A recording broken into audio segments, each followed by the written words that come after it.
And then I applied for a doctoral program in my today's institute, which is the Institute of History of the Polish Academy of Sciences. They sort of like gave me under a guidance, under tutorship, to Professor Jerzy Borejsza.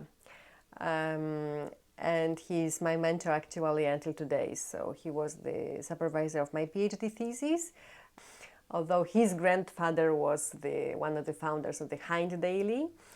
And he kept telling me things about Haynt and kept telling all the time that I should work on Haynt and somebody should write a book on Haynt. We were preparing, we had an idea to prepare a book which would be dedicated to Professor Borejsza, like a gift from his youngest disciples.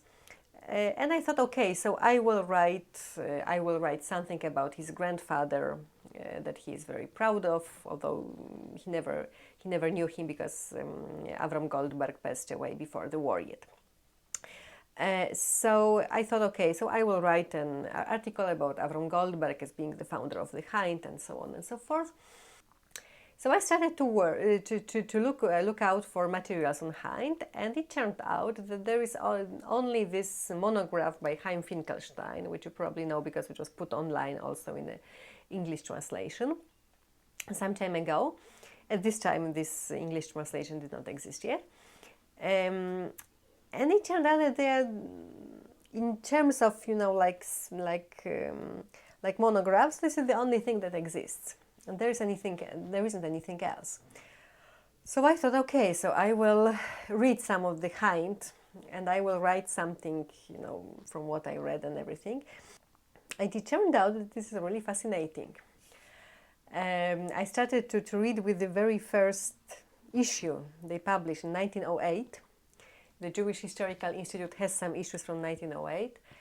And I started to read, and it was like, wow, this is really something. This is like a life source, really. I mean, it's and it was also something totally different from this, post-war sources that I was accustomed to read when I was working on Sfat. It was alive.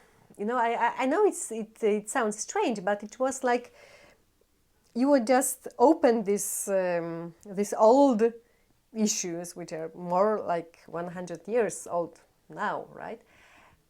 And they were like both in articles and short stories and announcements, and it's just alive. It's like the Jewish life, which is like captured in a moment.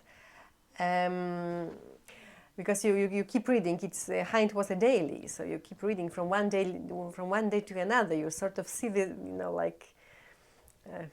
like the film. You see it moving actually.